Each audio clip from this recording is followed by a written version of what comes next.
Welcome to Kenton's videos. Enjoy the video. Using a private Clash of Clans server may seem tempting, but it carries concrete risks. It typically violates terms of service and can result in permanent account bans and loss of purchases.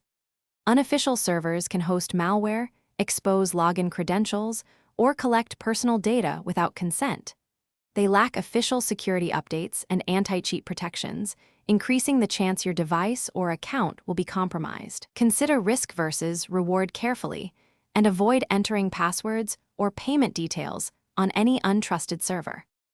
If you want more control or experimentation, choose safer legal alternatives. Improve skills on official training bases, friendly challenges, and clan wars to practice without risking bans. For customization, join sanctioned modding communities or study open-source strategy engines to learn mechanics legally.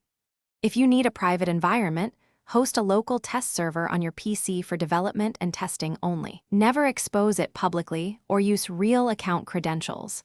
These options preserve security, respect terms of service, and protect purchases. To experiment legally, build a local test environment with open tools. Create a prototype in Unity or Godot that mimics base building and combat rules, and run the server on localhost or 127.0.0.1 so it is accessible only from your machine. Use test accounts that are unlinked to purchases and never share login credentials.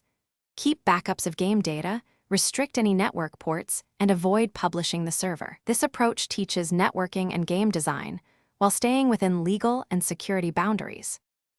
Thanks for watching. Consider subscribing if we helped you.